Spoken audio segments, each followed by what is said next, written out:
Hello and welcome to Murphy's Garden, and this is a series of tree planting that we're doing. So this is the third video. We've already planted the Cornus China Girl, so if you want to watch that, go and have a look for that. And then last week we planted this is the Arbutus. And then this week, the third video, we're going to be planting this is our tallest tree, our biggest tree, and it's Parrotia Persica Vanessa. So that's the one that we're planting this week. So we'll begin by digging a hole, and while we do, I will tell you a little bit about how we came to choose this particular tree.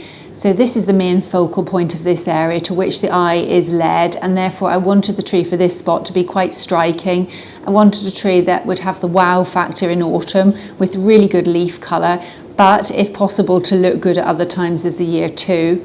There was room for us to have our biggest tree, and there's no real restriction on height, but the width is a little bit limited. But by positioning it between the two lime trees which flank the drive, it would not be competing for space, water and nutrients.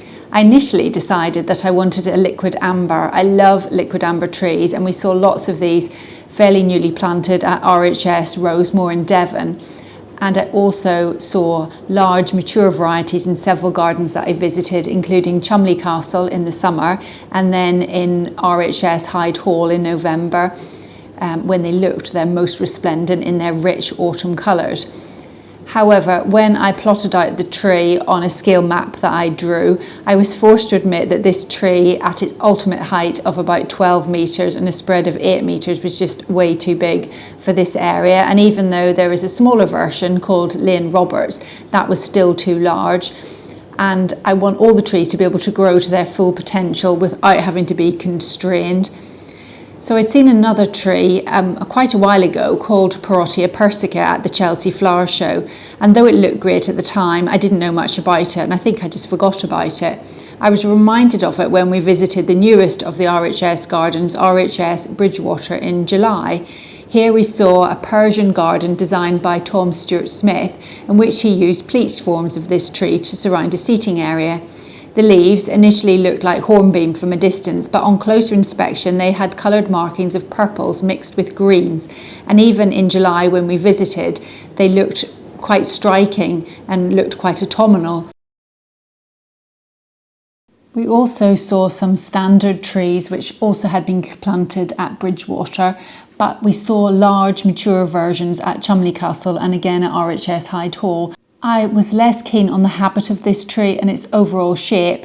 It has almost horizontal, slightly downward sloping branches and grows to a height of 4 to 8 metres and a width of more than 8 metres, which I felt was too large for the area.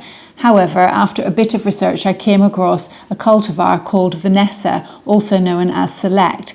This cultivar develops a single trunk with lateral branches that are strongly upright, giving the tree a narrow oval habit. Its overall height is 6 to 10 metres, but the width is only 1.5 to 2 metres, which means it's perfect for a small garden and especially for this site. So let's return to the planting of this tree. So we'll begin by digging a hole that's about the same size as the root mass, but twice as wide. Now the soil in this part of the garden is incredibly sandy, and it's also got quite a lot of big stones.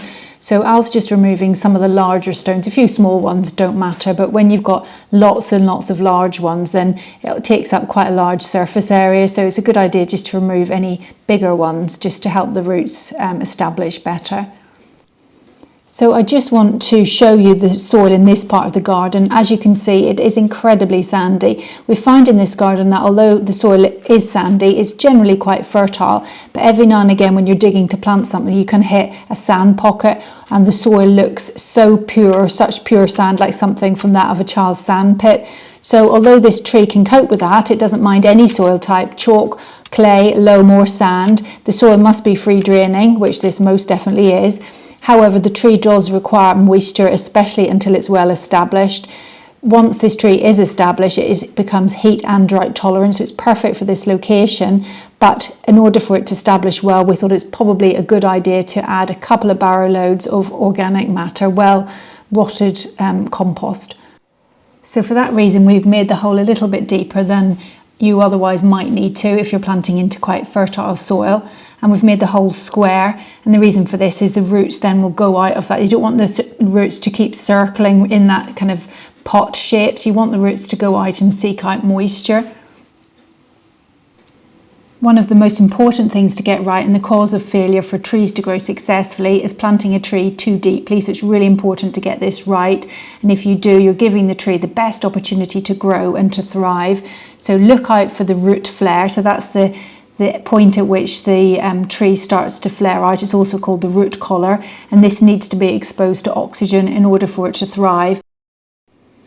If the root collar is covered in soil or mulch, it will be exposed to excess water, and over a long period of time this will cause the bark and the Cambrian layer in the trunk and the root flare to decay.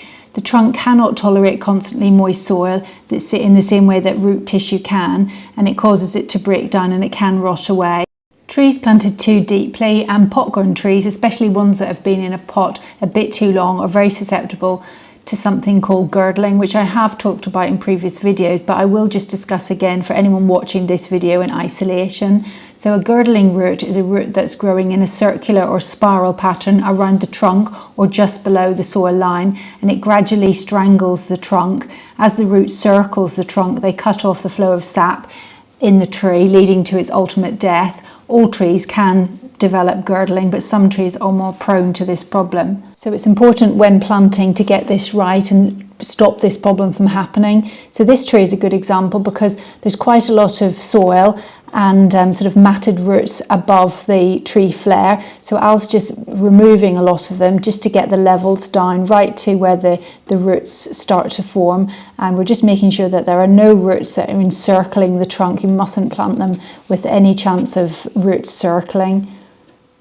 So now we know exactly where we want the level of the tree to be, where we want it to be planted. The hole is all prepared at the right level, and next we just need to prepare the tree for going in the hole. So we've got some nice loose soil at the bottom of the hole. If you're planting directly into the existing soil, then just loosen, break up the soil at the bottom, just so those small little roots can break through the soil and establish. And next we're going to get some mycorrhizal fungi. So next, just gently tease out the roots, encourage them to leave the pot shape and seek out nutrients and moisture from the surrounding soil, and then rub the roots with mycorrhizal fungi. Mycorrhizal fungi just increases the absorption area of the plant and acts a bit like extensions to the root system. So in a newly planted tree, it's really good at helping it establish more quickly, and it makes it much less susceptible to drought and just ensures it gets off to a really good start. So the tree's just set in the hole, and at this point, before we add the soil, we're just going to put an irrigation pipe in. This is just some plastic tubing, and it just means that if we do get dry weather, dry summer, it's easier to water. So it's really important to keep the tree well watered for the first summer and spring while it establishes. And the pipe just ensures the water goes right down to the roots and doesn't just sit on the top of the soil. So next we're adding the compost, and we will do a mix of compost and the original soil. So we're just a bit of a mixture of the two, and then we need to just firm the soil in all around the planting hole, making sure there's no air pockets. And while we continue with this tree planting, I'm going to tell you a little bit more from what I found out about Parrotia Persica. So it's named after the German explorer and naturalist Dr. F.W. Parrot. Persica comes from the Latin meaning of or from Persia. The common name for this tree is Persian Ironwood, again, as this tree is native to Iran, southeastern Azerbaijan, and as such this tree requires a warm and sunny location. This area faces full south and gets sun all day, and so it should love it here. Ironwood refers to the fact that the wood from this tree is extremely hard. And this cultivar that we're planting, as I said, is called Vanessa. Vanessa is a genus of butterflies, which include Vanessa atlanta, the red admiral, and the painted lady. And it's after these colourful butterflies that this cultivar was named. And this reflects the myriad of different autumn colours that this tree displays. I love that fact. I just learnt that recently. The greatest asset of Parrotia Persica is its striking leaves, which are thick and slightly heart-shaped and are described in the book I have, The Essential Tree Selection Guide, as purple when new, gradually turning glossy green with purple margins, and which in autumn then change to purple, yellow and red. And interestingly, the Sim book describes the colours of this cultivar, Vanessa, slightly differently, with leaves emerging red and bronze, becoming an attractive dark green before turning vibrant yellow, red and purple in autumn. So I've never seen a Vanessa other than this one, and this is what it looked like when we brought it home from the nursery in late autumn, just before its leaves fell off. Incidentally, I don't know if I mentioned, this is a deciduous tree, so I'm really excited therefore to see what colour it will be in spring, and it would be lovely having red and bronze leaves in spring. That's quite unusual in deciduous trees. Although it requires sunshine, it is a tough tree and can tolerate an exposed or sheltered site. However, if planted in a more sheltered spot, it will hold on to its fabulous autumn colours for longer. This tree is hardiness H6, USDA hardiness 4 through 7. The colour will vary from year to year depending on the summer, with the best autumn display following a long hot summer. It also has small purple-red flowers which appear on bare stems in January and February when nectar for insects is scarce in the garden, making it a valuable addition to the garden for attracting wildlife. As the tree ages, the trunk of the tree becomes more and more beautiful, peeling to reveal a very attractive mosaic pattern of grey, cream and green colours beneath. It can cope on any soil type, as I said before, but it does require the soil to be free draining and prefers a neutral or more slightly acidic pH. It can tolerate drought once established, but it prefers having good access to moisture. It is generally pest free, but may be susceptible to honey fungus. It falls into pruning group 1, which means it requires little or no pruning. In fact, hard pruning may spoil its natural form. Just prune out disease, damage or congested or crossing branches in late winter or early spring. So now all that remains, we've just mulched around the tree, and that just helps lock in moisture and nutrients, and we will just be sure not to have any mulch right up against the flare of the tree. And then because it's a single stem tree, it's really important to stake it, because if we get high winds it will be quite unstable. Less of a problem if it's a multi-stem tree, more squat-like. And the direction which he's driving the stake in will protect the tree from the westerly wind, which tends to be our most damaging wind, so it won't push the tree against the stake but rather away from the stake. And Al's just using a rubber tree support, and there's a ribbed side on it, so the ribbed side goes against the tree just to kind of grip it, hold it, and he'll secure that to the stake.